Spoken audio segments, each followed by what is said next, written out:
Hello and welcome to the Goodreads series. Today we are diving into a book that, well, it absolutely rocked a lot of people's worlds. It drew this surprising and honestly pretty shocking line between two completely different ways of seeing things. Fritjof Capra's The Tao of Physics. So picture this. Capra, a theoretical physicist, is sitting on a beach in California, and suddenly it hits him. He realizes that the bizarre, totally counterintuitive world of modern physics, it sounds an awful lot like the ancient wisdom of Eastern mysticism. In this explainer, we're going to unpack that core mind-bending idea. So let's just jump right in with the central question the book poses. I mean, really think about that for a second. The entire book is built around this one provocative question. It suggests that two of the most different paths to knowledge you could possibly imagine, one using giant particle accelerators to look outward, and the other using meditation to look inward, might just be leading to the exact same truth about what reality is. To really get just how radical this idea is, we first have to remember how incredibly different these two worlds have always seemed to be. I mean, look at this contrast. You've got Western science on one side. It's analytical, it's rational, it's all about objectively measuring the world out there. Then, on the other hand, you have Eastern mysticism, which is intuitive, deeply personal, and all about exploring consciousness from the inside. For centuries, these weren't just different paths. They were seen as complete opposites. But Capra's book argues that when you get to the very deepest levels, they actually start to merge. So where's the first major parallel? Well, it pops up when we ask one of the most fundamental questions there is: what is the universe actually made of? For hundreds and hundreds of years, the answer from science was pretty straightforward. The universe was basically a giant machine.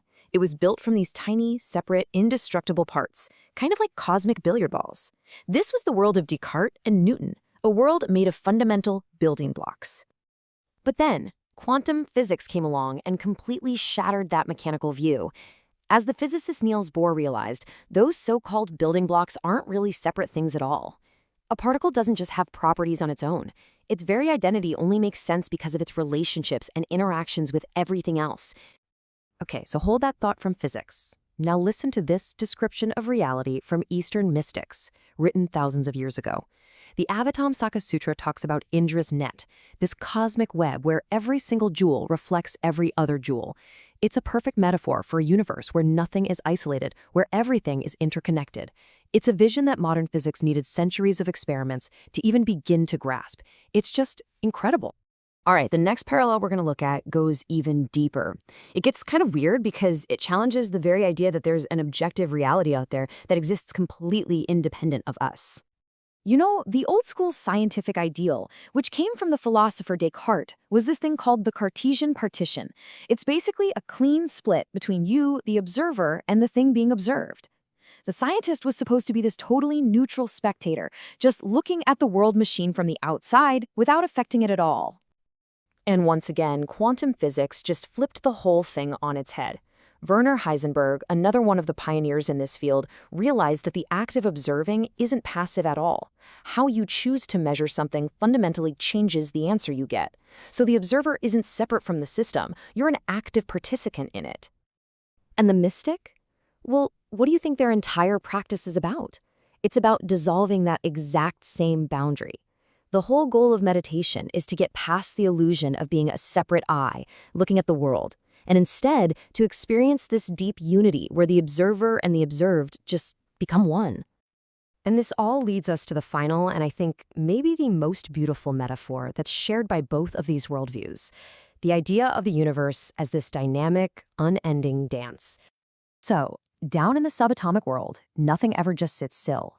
Particles aren't these solid little objects. They're more like temporary patterns of energy. They are constantly flickering into existence from an underlying void.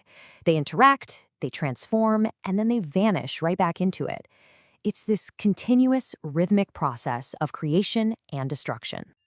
Now, in Hinduism, this exact same idea is captured in the image of the dancing god, Shiva. His cosmic dance isn't just some old myth.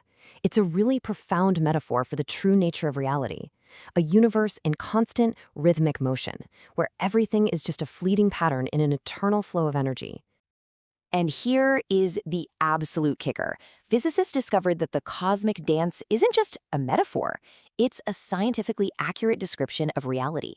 At the most fundamental level, every single particle doesn't just do an energy dance, it literally is an energy dance. So, where does all of this leave us? We've seen how two paths that seem like total opposites have somehow ended up at a very similar vision of reality. Let's just quickly recap the big parallels here. Both physics and mysticism point to a reality that isn't made of separate things, but is a deeply interconnected web. They both show us a world where we aren't just spectators, we're participants, and a universe that isn't static, but is a dynamic, cosmic dance. And maybe most importantly, both traditions realize that when you get to this level, our ordinary language just can't describe it anymore. This famous line from the Buddhist Heart Sutra, it just perfectly captures the paradox. It sounds like a riddle, right? But it's suggesting that solid form and the emptiness of the void aren't opposites. They're actually two sides of the same coin. And that is precisely what modern quantum field theory tells us. Particles, which is the form, are nothing more than temporary ripples in an underlying field, the void. And this leads to the final, really profound question that Capra leaves us with. If the most rational path we have, science, and the most intuitive path, mysticism, are both pointing to the same destination, what does that really tell us about knowledge itself? Could they just be different languages trying to describe a single unified reality?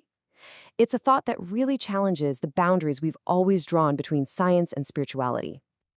And that's our look at the big ideas in the Tao of Physics. Thank you so much for listening to this Goodreads episode.